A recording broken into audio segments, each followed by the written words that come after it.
MOS Gan Siow Huang. Mr. Chairman, I thank members who have contributed ideas on securing fairer and more inclusive workplaces. Minister Tan See Leng spoke about journeying with you every step of the way. A fairer and more progressive workplace enables everyone, regardless of background, to contribute according to your strengths and interests and achieve your fullest potential.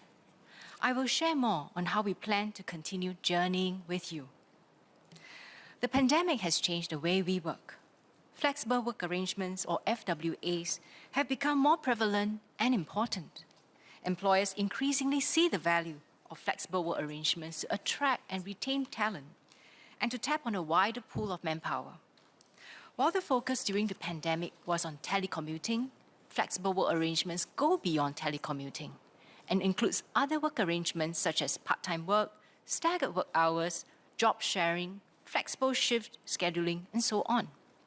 In 2021, over 9 in 10 employees worked in firms that provided at least one form of flexible work arrangement on a sustained basis.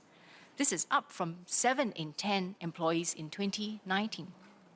This is encouraging, as several MPs, such as Mr. Desmond Chu, Mr. Louis Ng, Ms. Rachel Ong, Mr. Shara Taha, and Ms. Yeo Wan Ling highlighted. We can do more to support caregivers, seniors, and persons with disabilities to continue working or to re-enter the workforce. Flexible work arrangements is a key strategy to do so. We have made good progress, and we will press on with tripartite partners to encourage more flexible work arrangements in a win-win manner. Businesses have different operating contexts, and employees also have varied needs.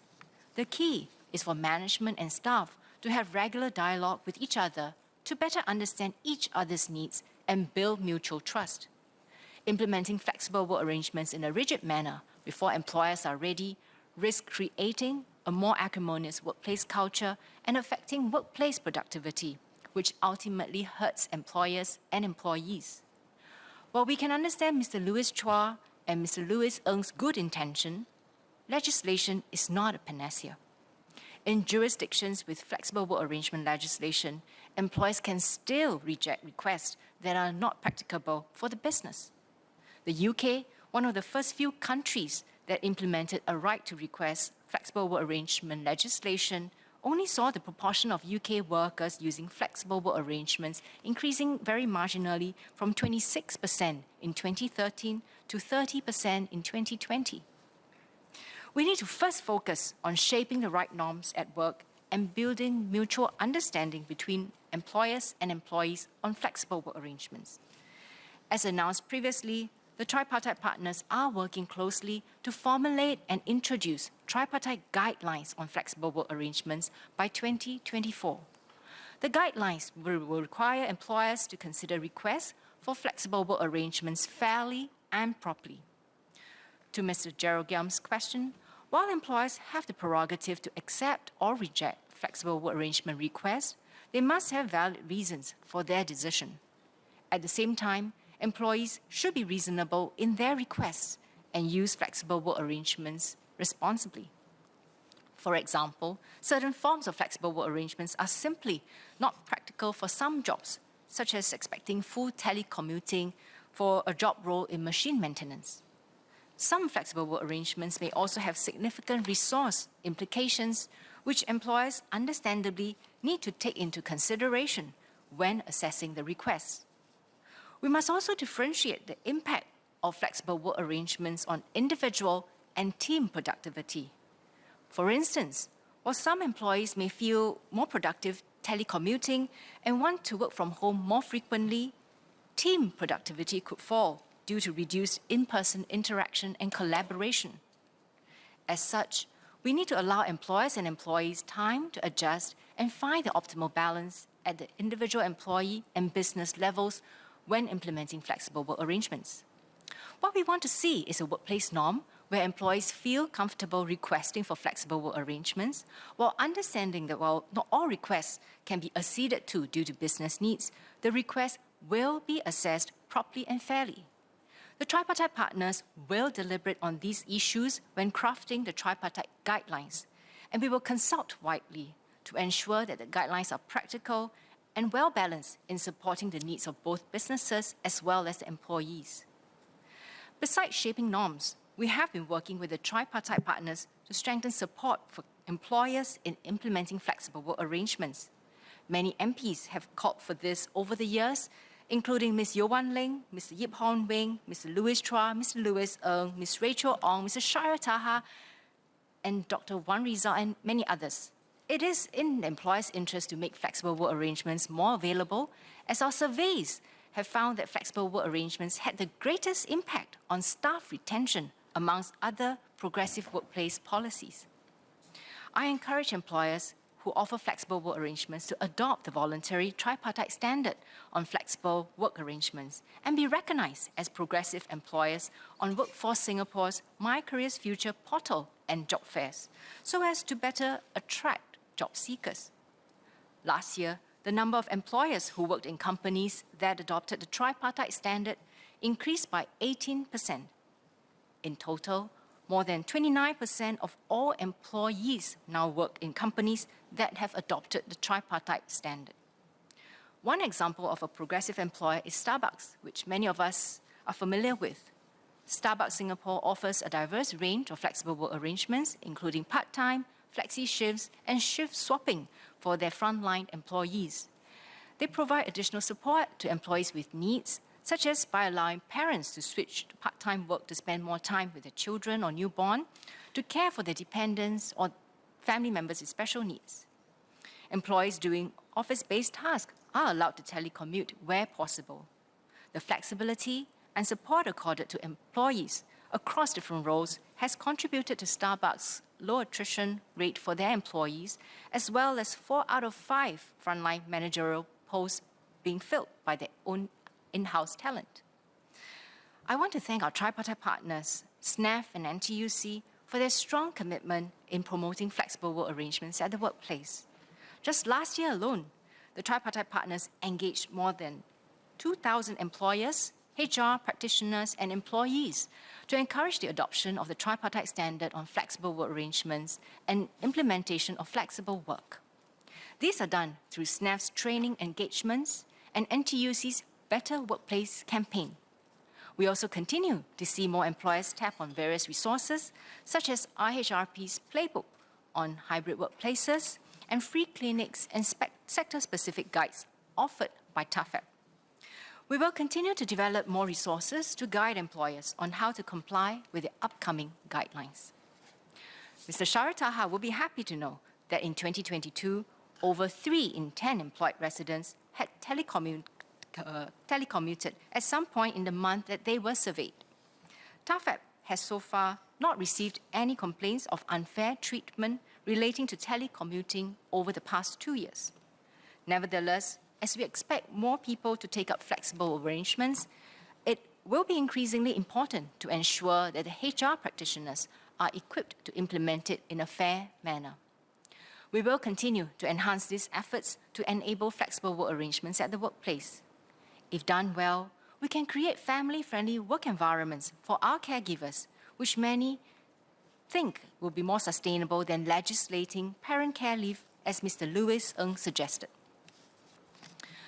After hours communication, which Mr. Melvin Yong raised, is another example of the importance of HR capabilities in the implementation of policies to ensure work flexibility is adopted appropriately. To date, more than 500 company representatives have attended SNAF's workshops and briefings that help HR to implement this policy, which was actually derived from a template developed by the Alliance for Action on Work-Life Harmony. Since the launch of the Tripartite Advisory on Mental Wellbeing at Workplaces in 2020, MOM and the Workplace Safety and Health Council have been encouraging companies to adopt the recommendations within the Tripartite Advisory that best suit their own company's needs. And as shared earlier, legislation such as the right to rest, right to disconnect, can create a rigid and litigious workplace culture. Instead, we should adopt an enabling approach by encouraging employers to regularly engage their employees to implement company policies that best suit both business and personal needs. We agree with Mr. Desmond Chu, Mr. Shara Taha, and Ms. Yowan Ling that job redesign is important to enable flexible work arrangements at workplaces. Companies requiring further support in job redesign to make their jobs more productive and attractive for workers can tap on government schemes, such as the support for job redesign under the Productivity Solutions Grant. Women in particular benefit from flexible work arrangements, as they often carry heavier caregiving responsibilities at home. There are also women who may take a break from their careers and need more support to return to work. Therefore, in June last year, Workforce Singapore, or WSG, launched an initiative called Her Career. Her Career includes employment facilitation programs and services that support women job seekers, including walk-in interviews to meet with hiring employers on the spot. Over the last 3 years, WSG and NTUC's E2I have placed more than 83,000 women job seekers across its programs and services. Community partners can also play an important part in supporting women at work. For example, Singapore Business Federation launched the Singapore Women Entrepreneurs Network in 2021 to nurture and support women talent. In the same year, the Singapore Council of Women's Organizations introduced a mentoring program for aspiring women directors to help them achieve their professional development goals. NTUC You Women and Family has further expanded its Women Supporting Women mentorship program across the island, where women in the community are mentored by women leaders and union leaders. NTUC You Women and Family, NTUC Learning Hub, and E2I also started a career returner program called Women Returning to Work, which includes training and job matching opportunities. Concurrently, WSG collaborates with other community partners to support women returning to work, and this includes Yayasan Mendaki and Daughters of Tomorrow. These collective efforts have contributed to the growth in employment rate for women aged 25 to 64, from 73% in 2020 to 76% in 2022, despite the pandemic.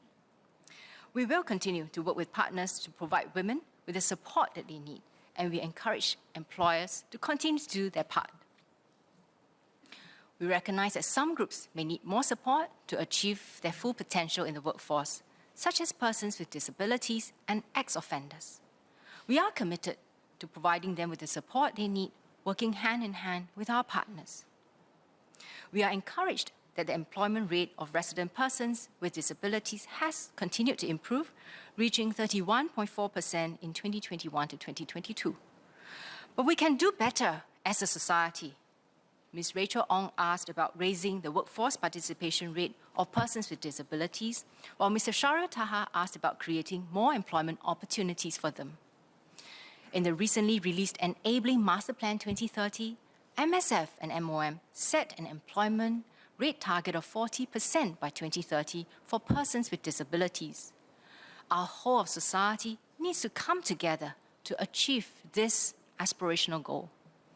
Under the Enabling Master Plan 2030, a new task force comprising members from the public, people, and private sectors has been set up to develop new ways of supporting the employment of persons with disabilities. MOM will be enhancing the Enabling Employment Credit, or EEC for short. Today, the EEC provides employers of persons with disabilities earning below $4,000 a month with permanent wage offset of up to 20%. Employers who hire persons with disabilities who have not been employed for at least 6 months receive an additional time-limited wage offset of up to 10% for 6 months. In 2022, the EEC benefited more than 10,000 persons with disabilities, including close to 2,000 who had not been in work for at least 6 months. I'm pleased to announce that the government will enhance the additional wage offset by raising the support level from 10% to 20% and increasing the support duration from 6 to 9 months. Taken together, with a permanent wage offset, employers can receive up to 40% wage offsets for the first 9 months of employment when hiring a person with disability who has not been working for at least 6 months, and 20% wage offsets thereafter. This means up to $8,400 in wage offsets for the first full year of employment. This enhancement is on top of separate government grants that provide employers with support to improve the workplace, redesign the job, or provide training as needed. Ms. Vivian Sir, a wife and mother, has been working with Novotel as a cook with support from the EEC and SG Enable. Novotel's HR team worked together with Ms. Sir's job and mobility coaches during her onboarding process. As Ms. Sir is visually impaired, she takes on parts of the kitchen process which do not involve heating, such as vacuum sealing and plating. Novotel also put in place simple workplace accommodations such as a talking scale and tactile stickers to help her navigate her environment safely. Family support is also key. Ms. Sir's husband and son are her biggest cheerleaders and also provide practical support, such as in her transport arrangements. With support from her family, employer, colleagues, coaches, Ms. Sir recently reached her one-year anniversary with Novotel. As seen from Ms. Sir's story, holistic support makes a difference to helping persons with disabilities enter and stay in employment. Mr. Gerald Giam asked what can be done to address discrimination associated with disabilities. A first step that we can all take is to avoid stereotyping and to recognize that everyone has skills and experience which they can bring to our teams at work. Looking ahead, the Tripartite Committee on Workplace Fairness has recommended that the proposed workplace fairness legislation protect persons with disabilities against workplace discrimination. Ms. Rachel Ong also asked about retirement adequacy for persons with disabilities and their caregivers. Eligible low-income workers, including persons with disabilities and their caregivers, receive the Workfare Income Supplement, which will boost their income and retirement savings through cash payments and CPF contributions. We have further enhanced Workfare from January 2023 to allow all eligible persons with disabilities to qualify for the highest payout tier, regardless of age. This will provide up to $4,200 in annual payments.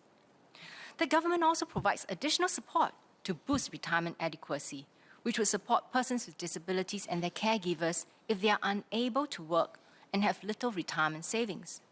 This includes a Silver Support Scheme, which provides quarterly cash payouts of up to $900 to seniors who had low or no incomes during their working years and have little family support.